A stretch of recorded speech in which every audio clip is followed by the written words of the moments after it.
Hi, my name is Stephanie, and I am autistic. Today, I want to talk to you a bit more about the show Extraordinary Attorney Woo and some details, as well as my thoughts on the green light for season 2 from the perspective of an autistic person. Please consider hitting the subscribe button and the like button, making a comment or something like that, because engagement helps YouTube know to promote my videos, which helps other people learn more about autism and the perspective of an autistic person. So I did make a video overall with my thoughts on this show that should be mostly spoiler free. So if you haven't watched that already, you should check it out in the card, whichever corner it's on. And there you can find my initial thoughts and kind of a general overview of the show. During this video, I want to point out some things that stood out to me throughout the series. Now, to preface this, I do want to say I apologize if I say anything with improper pronunciation. I try, but Korean is a bit difficult for me to pronounce. One of the first things I'd like to mention is that when Woo gave her resume to people, it had 2 pages. Now, the first page was the one that her boss saw, and it had all of her information, and she asked him if he'd seen the second page, which he didn't have at the time. And the second page disclosed that she was someone who had autism spectrum disorder.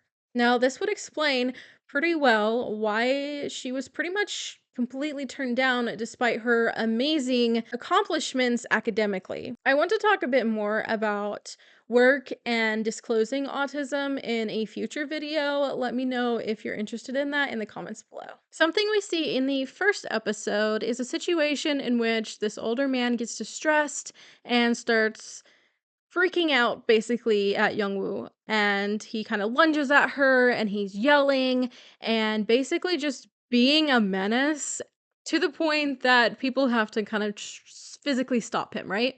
So at this point she's kind of withdrawing, she's patting her ears, and the person that we later find out, they kind of get into a love relationship. Junho, he's with her, and he goes ahead and grabs her by her arms and guides her out of the room. Now, given the particular situation, this is appropriate, but I do want to say something in general about this regarding autistic people. For the most part, if we are in a situation where we are in distress, we might be hitting our heads or hitting our heads against something, or just overall kind of seeming to freak out. It's usually not a good idea to touch us at all. I don't like people touching me. I don't know that I would be okay with someone from behind me touching me. However, I do believe that in the situation it is appropriate, because otherwise she would be stuck in the situation with this man coming at her and screaming at her, just making things worse. And of course, he's not going to stop until she's out of the room. So again, contextually it's appropriate, but I did want to mention that it's not necessarily appropriate to touch autistic people when they are in distress, unless you know them and you've had a conversation about this. For example, when there was the whole car accident incident and he held on to her and she told him to squeeze her tighter, that would be an example of proprioceptive input, and that can help regulate someone who's in distress. But again, that needs to be someone who knows them and they have that permission, because otherwise it can really, really add to things and escalate and make the problem worse. Something else about Youngwoo is that she is very self-aware in the sense of understanding how her autism can be perceived by other people, and sometimes even using it to her advantage. So she's not surprised when people are unsure of her being on the case. She's not necessarily surprised by the way that people respond to her, because she knows she's on the spectrum. She knows she appears to be different than other people. She even takes back full control of a case where her peers were basically trying to kind of edge in, say, well, like, more appropriate to take over the case because of these reasons, right? And the situation called for them to take the angle of the defendant being pitiful. And so she says, well, then I should be, because nothing is more pitiful than a disability. Now, obviously, this would be highly inappropriate for any of her coworkers to have said, but because it was Youngwoo, she was able to basically use her autism as a way to get the case back from people who are basically trying to sideline her due to her disability. It's kind of an interesting little thing that happened, and I thought that was kind of unique. In another scene, one of her coworkers who kind of is very competitive, Minwoo, asks her former classmate, who is working there as well, Suyeon, if she even actually has a disability.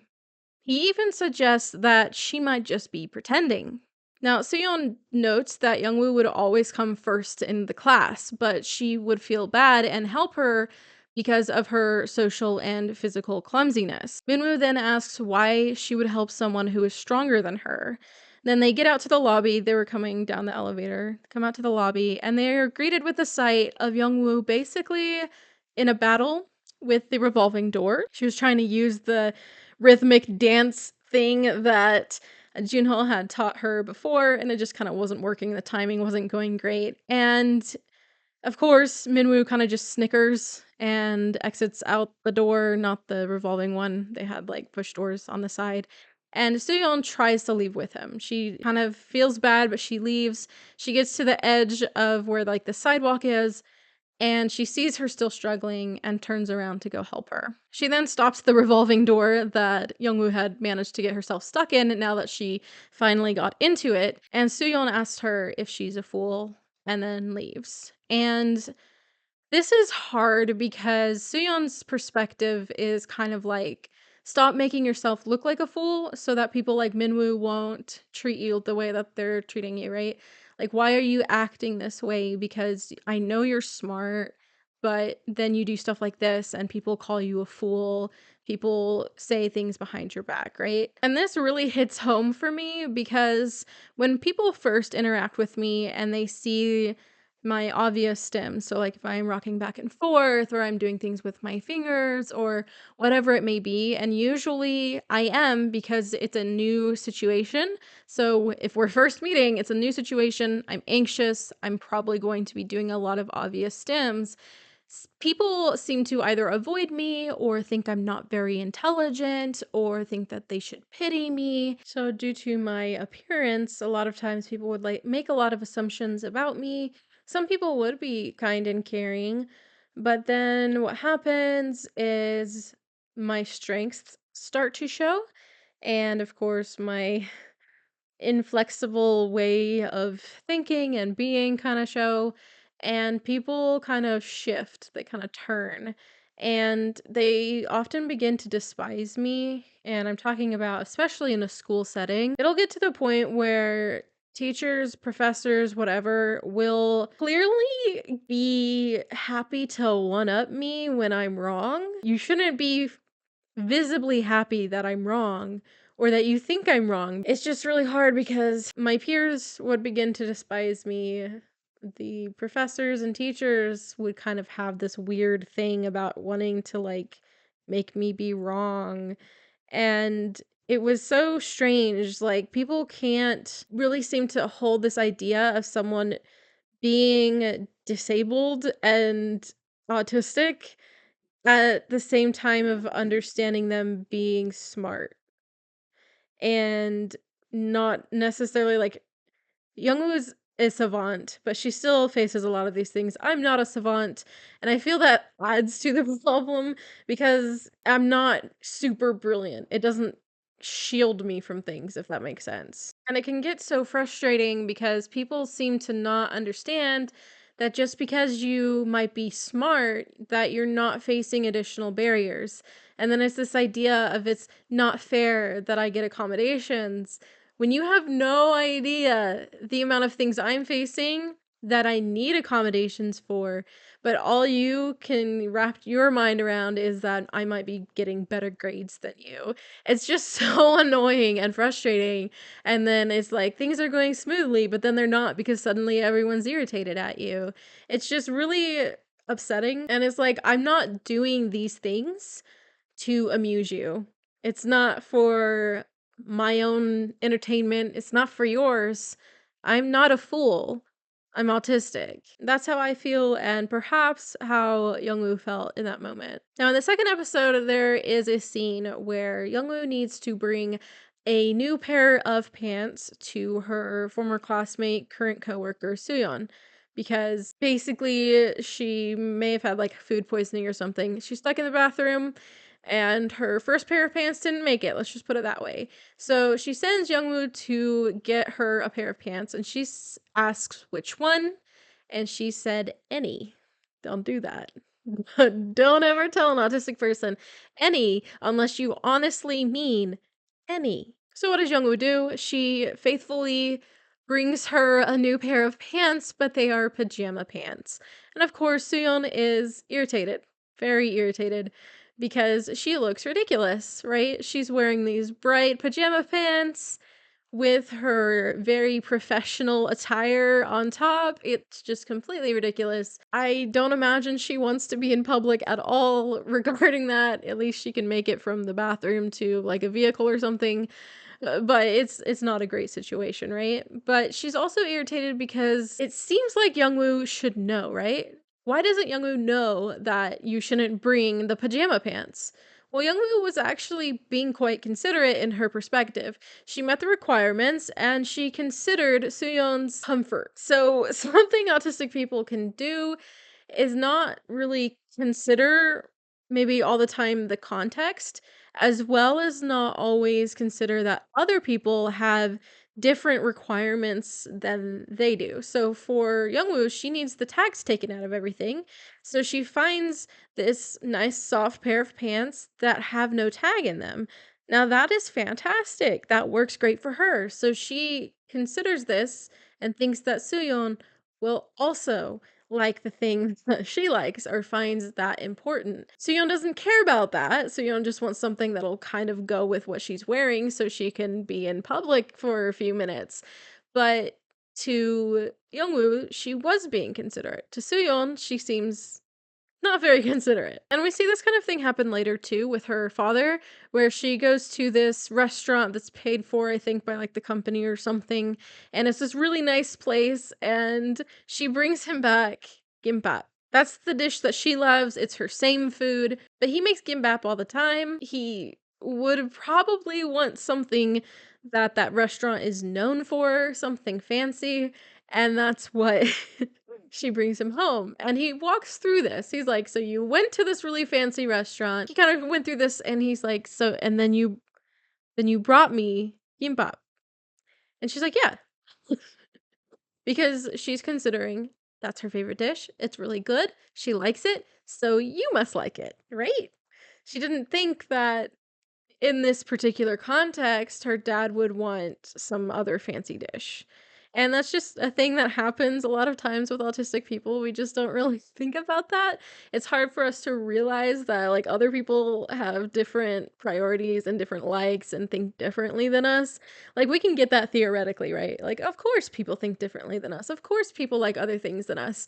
But when it comes to actually applying that knowledge and that concept, it can be really difficult. Now this is part of a concept called theory of mind. I have a whole video that you can watch on it. But basically, the essence of it is being able to take someone else's perspective. I would argue that it's even as far as understanding your own perspective while understanding someone else's in the moment. And that's really not something that I'm good at. A lot of people will argue about this with autism because people will take that and think, oh, that means that autistic people don't have empathy, which is not the case. And I don't think that they're really equal concepts, but that's a whole nother conversation that we don't have to get into right now. Now, before we get into more, I would like to thank today's sponsor. Today's video is sponsored by me and my new merch shop on Fourth Wall. I'm excited to share this new shop with you because I feel these tees are softer and nicer than the ones I could offer through my previous site. Check out a variety of designs relating to autism, neurodivergence, and occupational therapy. I enjoy creating a variety of designs to meet things that I would like to see, and I hope that these are designs that you all enjoy as well. You can find these to purchase for yourself at stephanie-bethany-shop.4 fourthwall.com, or more simply, you can go check out the description box and I'll have it linked there as well. Thank you so much for your support by purchasing from my store. Now, back to the video. Then we get to episode 3, which is touchy in all sorts of ways. Youngwoo gets assigned to a case where a high support needs autistic man is charged with his brother's murder. And in this, we kind of explore the concept of just because two different people are autistic doesn't necessarily mean they're going to immediately understand how to connect to each other.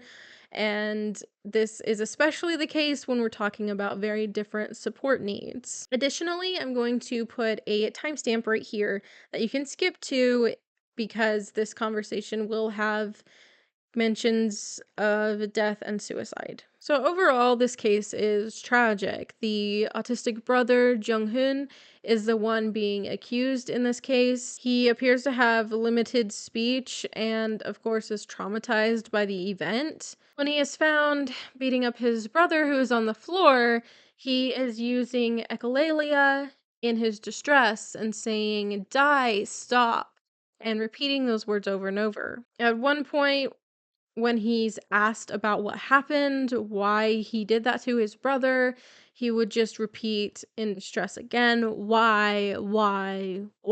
Now, his brother who died is Sang-hoon, and he is basically the kind of person any South Korean family would be proud to have as a son. He's got great grades. He got a perfect score on the CSAT, which is basically in my opinion, more difficult version of the US SAT.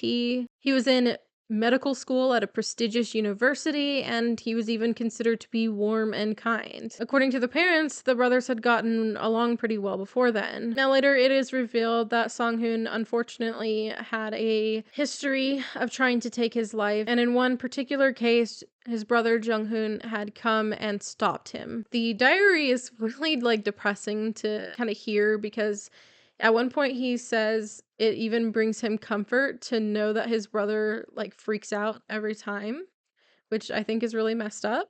But I mean, this guy was in a really bad headspace. So this last time, again, he made the attempt, but he was very drunk. And so Jung Hoon came in to try to take him down to stop him. And because he was so drunk, he didn't have his protective reactions, like when you put out your arm or whatnot to grab yourself before you fall flat on the ground. And so a lot of fractures happened, and they attributed that to Jung Hoon just attacking him, which wasn't the case in that particular aspect. When the parents are presented with this information, they prefer to cover it up. They would rather Jung Hoon plead not guilty by reason of insanity than have the fact that Sang Hoon was suppressed and tried to end his life made public. Now, they do kind of come to reason later, and they do decide to let it be known because it's not necessarily guaranteed that using autism as a reason would result in him getting a lesser sentence.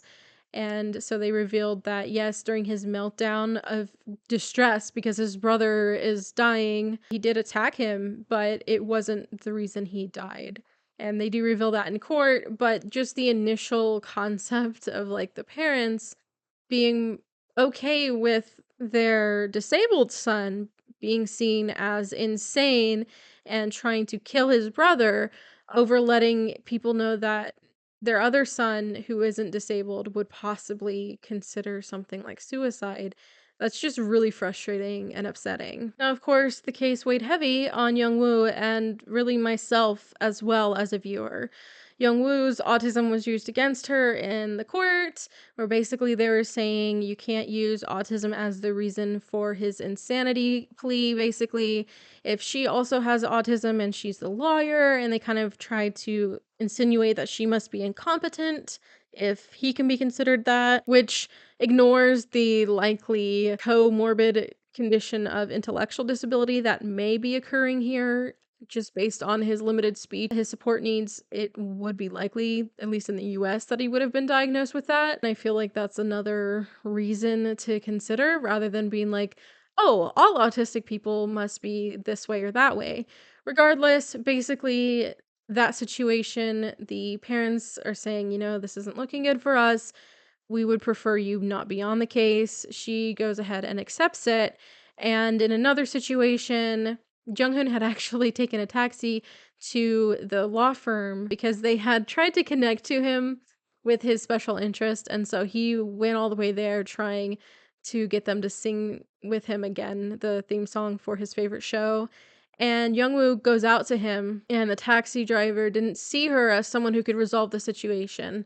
Instead, the other attorneys that came running up a minute later, he explains to them what's going on and asks them to cover the fare. In addition to that, there's also a scene where she's walking with Junho, and one of his university friends asks if he's still doing volunteer work for a place that is for those with disabilities. And so it's just like on and on and on, people not seeing her as competent, not seen as a value in her position. She was someone who could not help her client.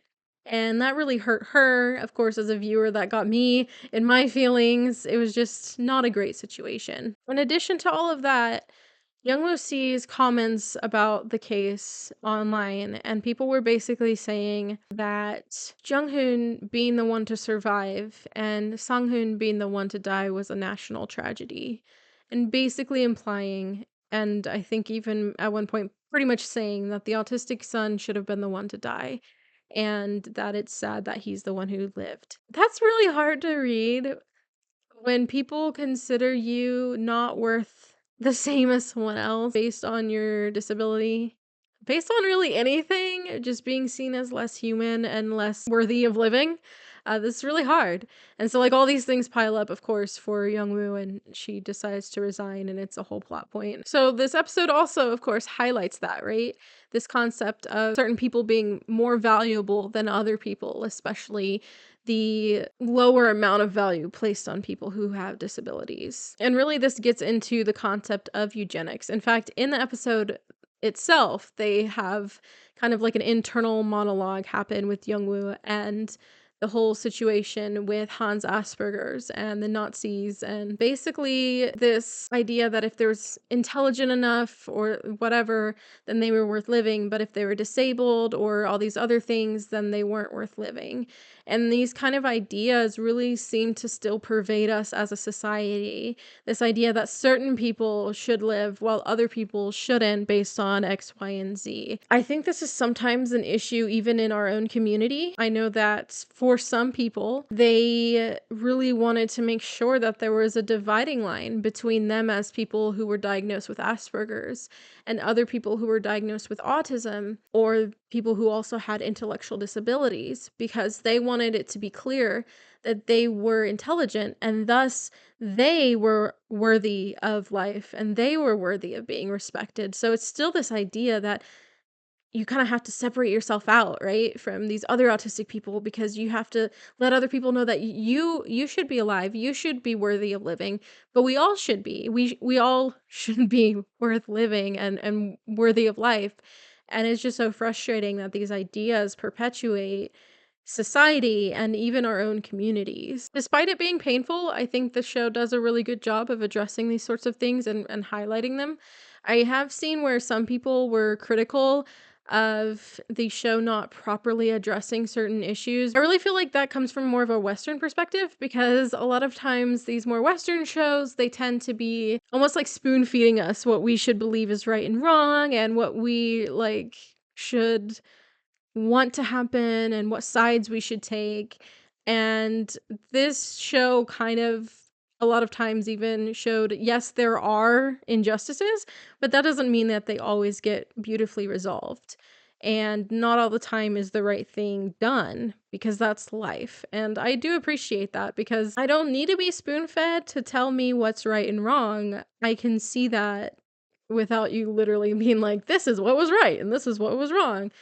I don't need that. So I do appreciate that there's more nuance in the show. Something else I wanted to kind of drop in here and talk about was the case with the young lady who had an intellectual disability. She was basically in love with a bad boy, and the situation kind of gets really out of control. In this case, when the mother found out that they had sex, she basically had him charged with what happens when both people don't consent. And later we find out that she did want to do that with him. She knew he was not a great guy, but she was really afraid because her mom would think and her, like, getting in trouble, and she would get really nervous, and it would be hard to articulate things. Her mom is trying to protect her daughter, but in this case, there's really this concept of, like, who's allowed to give consent? Are adults with intellectual disabilities capable of that? What rights do they have? And should we be policing how someone makes life decisions? And if so, to what extent? At one point, Woo says something to the effect of even people with disabilities are allowed to make bad choices when it comes to love, or something to that effect. And that really upsets the mom, but I think that's really an important perspective to consider. Like, are are people allowed to make mistakes in their love life? And most people are, right? Like, that's their life. But what about someone with intellectual disabilities? What about XYZ cases? And how much do we see someone as a human, and how much do we have to intervene for their sake? And how much is too far? So I really think it was a very interesting case. I don't think I have definitive answers on it, but it's definitely something that I consider a lot, even as I go into school and field work for occupational therapy as an occupational therapy assistant. Is something I've considered too, like, to what extent should people kind of stop telling someone what they are and are not allowed to do just because of their diagnosis? Now, I'm not gonna continue going over specifics from each episode at this point. As it goes on, it's not usually as on the nose about autism, which is perfectly fine, but just means I don't really need to address it piece by piece in this video from my perspective as an autistic person. And that's probably a good thing, because I bet this video is super long as it is. Now, the relationship with Junho is nice. I really like that she is in a relationship with someone who isn't autistic, and that he's kind and nice to her and he's not judgmental. There's an idea again, like, I'm married to someone who's not autistic, and so I feel more seen there. And I even talked with a reporter who wrote an article about this series, about the ways in which I feel seen because of the show and the way they did Woo Young-woo as a character. But I do kind of feel that Junho is a bit of a flat character. I don't know I don't know anything about him other than that I don't know what his aspirations in life are. I barely know what his convictions in life are. I don't know anything about his family except for one episode, and then they, like, contrive a reason for him and Youngwoo to break up, and it's very common to K-dramas in the way that their relationship went. I do think that as awkward as their, like, first kissing scene was, it was sadly quite accurate. As an autistic person, let's just say the first time that I held my husband's hand at the time he was newly my boyfriend, I was physically shaking a lot, to the point he was like, "Okay, this is weird." So there are, like, plenty of things that they do get right, or, like, this kind of idea of almost having to redirect her back to focusing on their relationship, or the whole thing about talking about whales and setting that kind of boundary of when to talk about whales at lunch instead of calling at random. Some people might see that as cruel, like in Atypical, where Sam's girlfriend was like, "You're only allowed to talk about penguins this many times in a day." But I feel like it's different, because she was basically saying for the entire day, you're only allowed to talk about what you're interested in, like, once or twice, and then, like, you're not allowed. Whereas it was, if you want to speak to me about this and, like, info dump, that's awesome, but you can't call me at, like, random hours to randomly say what's on your mind. Let's do that during lunch, and then other times we can talk about other things.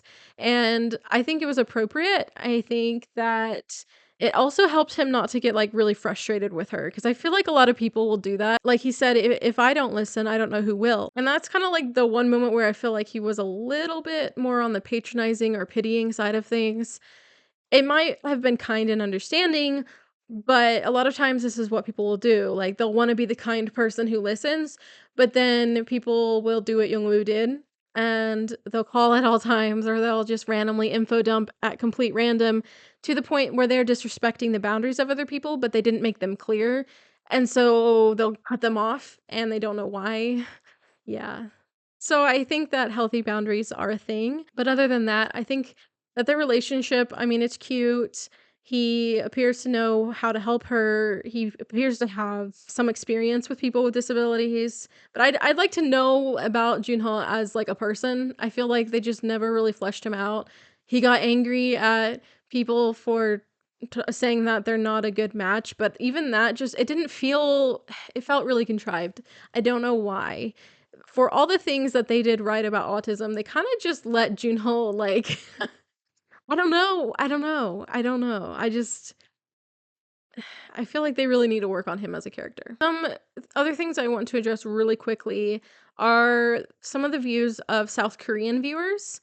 So this might not have been a thing so much for us in the United States, but some issues that have been brought up by South Korean viewers. As I kind of mentioned before, in the West, we are kind of used to people preaching to us what we should value and what we should think in our TV shows, and I'm sure that's to some extent common in other places. However, those are like our Western values we're used to, and they're probably more used to maybe some challenges to the Eastern thoughts, but that might be more of the theme, right? This becomes kind of important because the second episode, they kind of get into like the Western roots of Netflix being the person who was behind making this happen, and they get into a situation where like a bride who doesn't seem super interested in her man, and the man doesn't also seem all that interested in her, and then come to find out she's actually in love with her best friend who is a woman.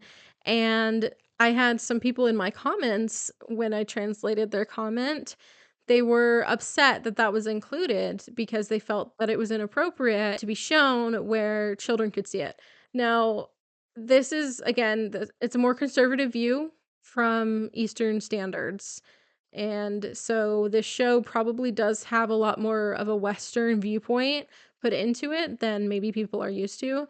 Although I'd argue that there are definitely aspects of the show that wouldn't really be appropriate for children in general. So I'm not 100% sure why that was their point, but it is what it is. Another thing that some people got upset with was the episode with the woman activist who was basically like they had this their own like little firm and Suyeon and Youngwoo to celebrate with them after the case or whatever. Basically, she was a female activist and it was a bit preachy. I'm not gonna lie, it was pretty preachy, but I think what the main issue was for a lot of people was that her character seemed to be modeled after a real life person, which for the record, the people who made the show deny. Like they said there's no correlation between this, but I can see why people were upset about this because the case structure was very similar to what that person did. So the person was